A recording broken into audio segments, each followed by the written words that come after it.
American! Get your fucking hands off me! Oke, halo semuanya, apa kabar teman-teman semua? Di video kali ini, gue bakal ngebahas sebuah film tentang pemberontakan yang terjadi di salah satu negara Asia. Pemberontakan yang dilakukan oleh kelompok radikal anti-Amerika. Mereka mengambil alih kota dan membunuh seluruh turis asing. Dan suasana mencekam ini bertepatan dengan kedatangan sekeluarga turis asal Amerika. Akankah mereka bertahan? Yang pasti, ini akan menjadi sangat berdarah. Well, ini adalah sebuah film yang berjudul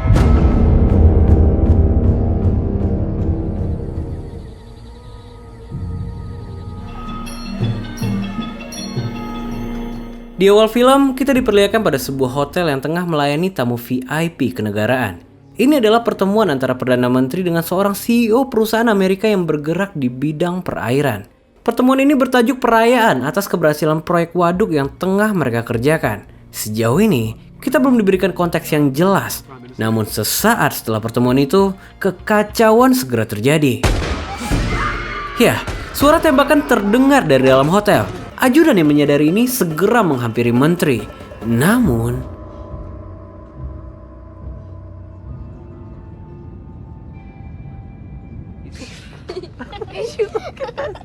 dan kita pun dibawa mundur 17 jam sebelumnya. Di sini, kita diperkenalkan pada sebuah keluarga. Sekeluarga asal Amerika yang tengah terbang dari Texas menuju salah satu negara di Asia Tenggara. Meski negaranya nggak disebutkan, tapi kita bisa tahu kalau itu adalah Thailand. Dekat banget sama Indo. What if we don't like it here? Where we're going? Pria berambut pirang ini bernama Jack, aktor utama kita. Dan istrinya bernama Annie. Memiliki dua anak perempuan bernama Lucy dan Biz.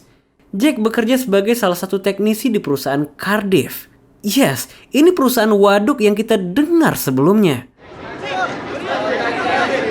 Singkat cerita, 17 jam pun berlalu. Gak berbeda jauh dengan Indonesia. Kedatangan mereka disambut hangat oleh para travel ilegal yang siap menembak harga. Untungnya, seseorang datang mencegat mereka. Dia adalah Hammond, seorang penumpang yang sebelumnya menaiki pesawat yang sama dengan mereka. Dan kebetulan, mereka juga menuju hotel yang sama. Sebagai solidaritas sesama Amerika, Hammond berbaik hati memberikan mereka tumpangan. Let's go, come on, come on. I've got the bird.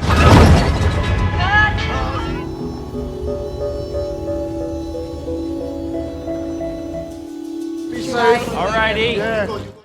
Sesaat setelah sampai di hotel, Jack mulai merasakan kejanggalan. Selain aktivitas militer yang sempat mereka lihat di sepanjang jalan, TV dan internet juga nggak terkoneksi nih teman-teman. Bahkan perusahaan Cardiff yang harusnya menyambut belum mengkonfirmasi kedatangannya. Bagaimanapun, Jack memilih untuk nggak menceritakan keresahan ini. Singkat cerita, sampailah pada keesokan paginya. Sejauh momen ini, perusahaan Cardiff masih belum menghubunginya. Untuk menjawab rasa penasarannya, Jack memutuskan untuk keluar mencari koran berita terbaru.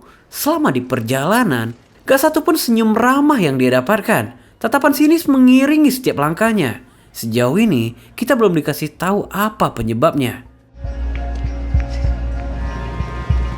Sesampainya di toko koran, Jack segera membeli kabar berita terbaru. Namun koran terbaru yang tersedia hanyalah koran 3 hari lalu. Jack mencoba berkomunikasi di sini. Tapi kedatangannya seperti nggak diterima. Dan sesaat setelah dia meninggalkan toko itu, suasana menjadi sangat hening. Gak satupun lagi orang yang terlihat di jalanan. Karena ternyata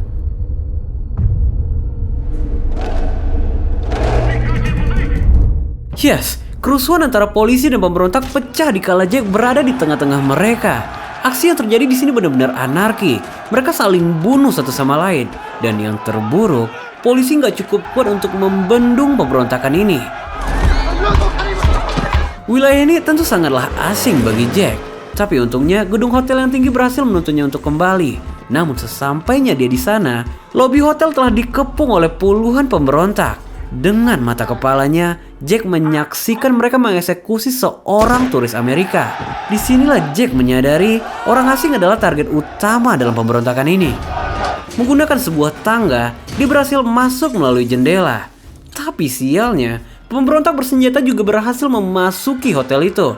Situasi kini benar-benar di luar kontrol manajemen hotel. Begitu sampai di kamar, Jack segera menceritakan semua yang dia lihat. Tapi yang gak dia lihat adalah Lucy. Anak pertamanya itu tengah berada di kolam berenang di momen ini. Tanpa pikir panjang, Jack segera berlari menuju kolam. Fourth floor. Shut the door! Lucy! Di waktu bersamaan, Jack berhasil menemukan Lucy. Tapi nggak semudah itu. Seorang pemberontak melihat aktivitas mereka. Menggunakan tangga darurat, Jack segera membawa Lucy menuju kamar. Namun... ya, Hammond datang di waktu yang tepat. Ini mengejutkan karena Hammond terlihat ahli dalam hal ini. Tanpa membuang-buang waktu, Jack ini membawa keluarganya menuju rooftop. Kejar-kejaran nggak terhindari di sini karena jumlah pemberontak ini benar-benar masif. Tapi sesampainya di atap, pintu telah terkunci dan yang terjadi... ya, untungnya pintu masih terbuka untuk mereka. Rooftop kini menjadi tempat paling aman di hotel itu. Bersama belasan orang lainnya, mereka hanya bisa menunggu hingga bantuan datang.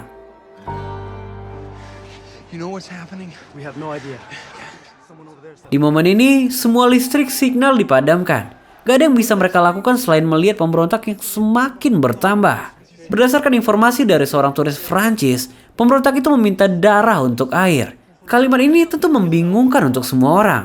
Seorang petugas hotel diminta menjelaskan tentang maksud dari perkataan itu. Ternyata, Amerika telah mengambil alih perusahaan air mereka. Dengan kata lain, mereka nggak terima harus membayar air di tanah mereka sendiri. Dan perusahaan yang dimaksud adalah Cardiff, perusahaan tempat Jack dipekerjakan. Jack yang mendengar ini tentu shock, karena semua yang dia tahu dia hanya ingin membantu menyediakan air bersih. Beruntungnya, bertepatan dengan momen ini, suara helikopter segera terdengar. Semua orang berdiri dan bersiap untuk mendapatkan bantuan. Ternyata, itu adalah helikopter yang telah dibajak. Tembakan membabi buta menewaskan hampir sebagian orang di sana. Jack berhasil sembunyi di koridor pipa sebelum akhirnya... namun, jatuhnya helikopter bukanlah akhir dari segalanya. Pemberontak berhasil menembus rooftop itu. Dan satu-satunya pilihan yang mereka miliki adalah meninggalkan gedung itu. Yang artinya, mereka harus melompat ke gedung yang lebih rendah. Keraguan dan ketakutan membuat Annie hampir terpeleset jatuh dari gedung itu. Untungnya, dia berhasil pada percobaan kedua. Kini bis akan dilemparkan pada ibunya. Jack gak punya banyak waktu di sini. Lucy harus segera dilempar. Namun yang terjadi...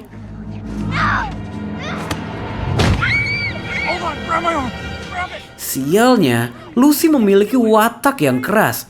Tapi Jack gak menyerah. Dengan tangan terikat, Lucy kini dilempar ke ibunya.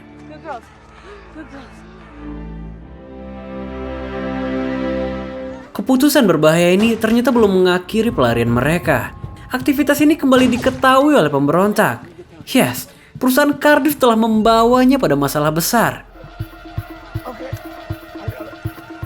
Di balik gedung itu, Jack setidaknya bisa sedikit bernafas lega.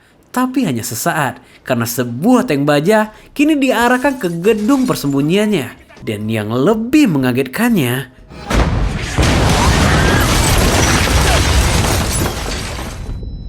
gila, kelompok ini benar-benar radikal dan ekstrim. Kalau mereka berhasil ngebajak tank, artinya mereka udah berhasil melengsarkan pemerintah. Mustahil Jack dapat melarikan diri dari situasi ini.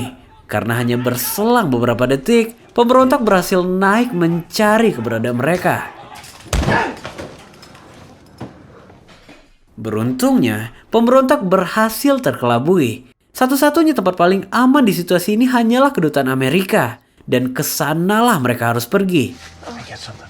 Sebelum memulai pergerakan, Jack mengumpulkan beberapa kunci kendaraan, sedangkan Annie mencari peta. Dari atas sana, Jack gak sengaja melihat turis-turis yang tertangkap dan dieksekusi secara brutal. Kini, dengan berpakaian menyerupai mereka, Jack menyeludup ke basement. Satu persatu dari kendaraan dia coba, tapi ternyata seseorang masih berpatroli di sana. Jack tentu gak mengerti apa yang dia ucapkan.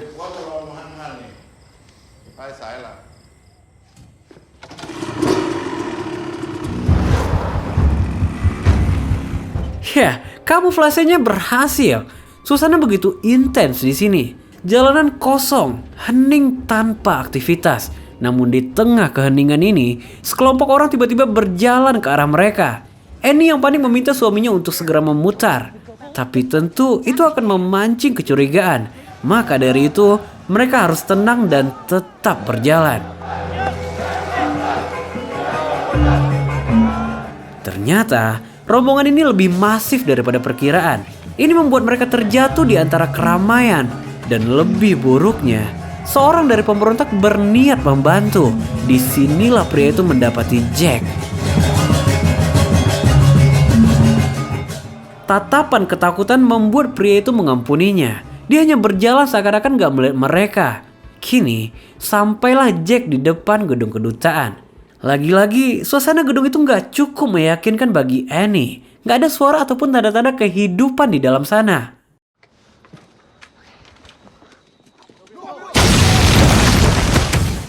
Ternyata, kelompok radikal telah menguasai gedung itu.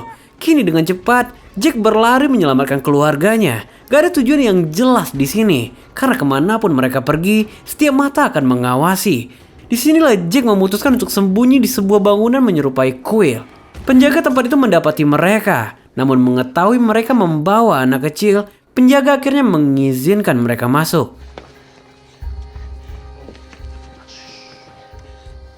Sialnya, gak sulit bagi kelompok itu untuk mencari keberadaan mereka. Jack dan keluarganya benar-benar terkepung di sini. Kini satu-satunya pilihan yang mereka miliki hanyalah melawan, dan mereka perlu senjata untuk itu.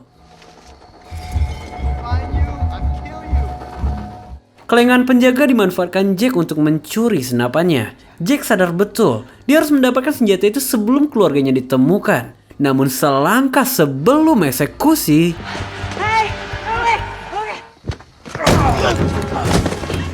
ya, senapan itu kosong tanpa peluru. Ini benar-benar mimpi buruk. Annie dan Jack tertangkap. Dan bajingannya, orang-orang ini berniat menyetubuhi istrinya di hadapan Jack. Namun tiba-tiba, seorang tawanan Amerika datang mengalihkan perhatian. Dia adalah Hammond. Wait! I've got 1, 3, and 5. You've got 2 and 6. Ya, Hammond dan rekannya menembak sekelompok orang-orang itu. Ini situasi yang penuh tanda tanya. Tapi dari percakapan yang mereka lakukan, jelas kalau mereka ini bukanlah warga sipil biasa. It's okay, come on. Hammond menegaskan bahwa dia akan membawa mereka ke tempat aman. Seakan-akan dia mengetahui semuanya. Gak ada pertanyaan di kehektikan ini. Hammond membawa mereka masuk melalui tempat prostitusi yang tampaknya udah cukup akrab dengannya. Di atas rooftop bangunan itu, di sanalah mereka akan berlindung untuk malam ini. Oh, you guys must be starving. There's enough food here for everyone. Sesaat setelah menikmati hangatnya ayam panggang, Hammond menjelaskan tentang sungai yang berjarak beberapa blok dari mereka. Sungai itu adalah perbatasan Vietnam. Mereka hanya perlu menyeberangi sungai itu untuk mendapat perlindungan. Disinilah mereka mengetahui. Ternyata, Hammond adalah agen khusus serupa CIA. Dia mengaku bertanggung jawab atas semua kerusuhan yang terjadi. Karena dia adalah salah satu orang yang memulainya. Amerika memiliki kepentingan di negara itu. Pinjaman diberikan sebagai pengikat. Begitu negara gagal membayar, Amerika akan mengintervensi. Dengan memiliki kontrol sumber air, rakyat nggak punya pilihan dan Amerika dapat memperbudak mereka. Jadi, keganasan orang-orang di luar sana adalah upaya mereka melindungi diri. Sama seperti yang Jack lakukan melindungi keluarganya. They need your strength too, mate. Get some sleep. We leave in 4 hours. Singkat cerita, beberapa jam pun berlalu. Di tengah dinginnya malam itu, Jack terbangun mendengar pergerakan Hammond. Ternyata, kelompok radikal telah mengetahui lokasi mereka. Ini membuat posisi mereka terkunci. Tapi bagaimanapun caranya, mereka harus segera meninggalkan tempat itu sebelum pemberontak datang.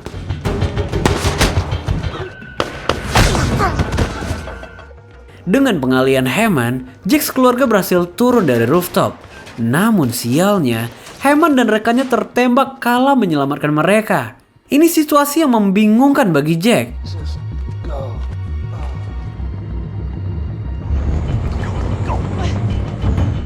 Hammond menyadari persis bahwa ini adalah akhir dari perjalanannya.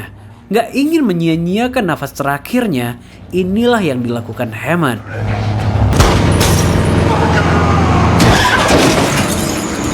Tapi di momen krusial ini, Jack kehilangan arah. Kematian Hammond menyisakan ketakutan yang luar biasa.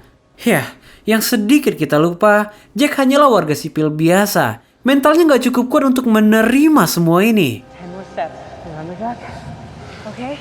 Support dari keluarga benar-benar membantu Jack kembali on track. Beberapa langkah lagi mereka akan sampai di perbatasan. Tapi ini belum berakhir. Siapa sangka kalau sungai itu juga dijaga oleh kelompok radikal.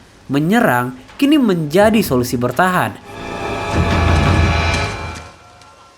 Yes, pemberontak itu nggak menyadari keberadaan mereka. Sementara mencari perahu, Jack menyembunyikan keluarganya.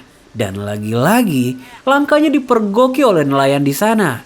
Jack berhasil bernegosiasi dengan memberikan jam dan sepatunya. Bertepatan dengan momen ini, kelompok radikal segera datang melakukan sweeping. Nelayan yang telah dibayar berusaha mengkelabui. Namun, Jack sempat memberikan perlawanan, tapi mustahil dia bisa menghandle 3 orang sekaligus. Annie hanya bisa menyaksikan semua ini dari kejauhan. Namun dikala eksekusinya, Lucy tiba-tiba keluar dan mengejar sang ayah. Kini, antara mereka membunuh Lucy di hadapan Jack atau Lucy yang menarik pelatuk itu untuk membunuh ayahnya.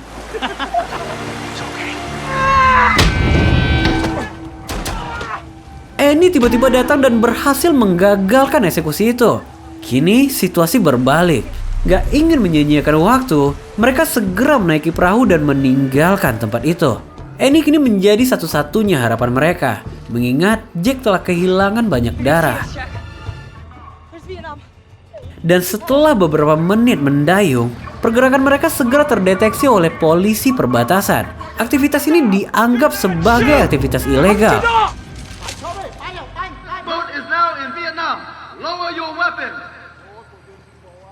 Untungnya, kedatangan kelompok radikal berhasil mengalihkan. Di momen bersamaan, perahu mereka telah berhasil melintasi perbatasan. Yang artinya, Jack keluarga kini telah berada dalam lindungan suaka Vietnam.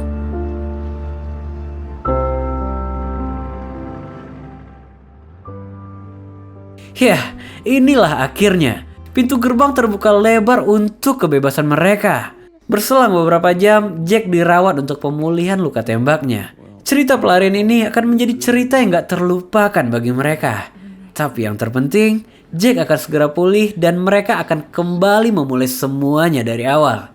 Senyuman menjadi penutup setelah pelarian panjang ini. Film pun selesai. Well, intens dari film ini luar biasa. Dari awal kita dibuat nahan nafas. Bagaimanapun, teman-teman bisa share pendapat kalian di kolom komentar. Jangan lupa di like, di komen, dan di subscribe juga. Karena kita akan ketemu lagi di video selanjutnya.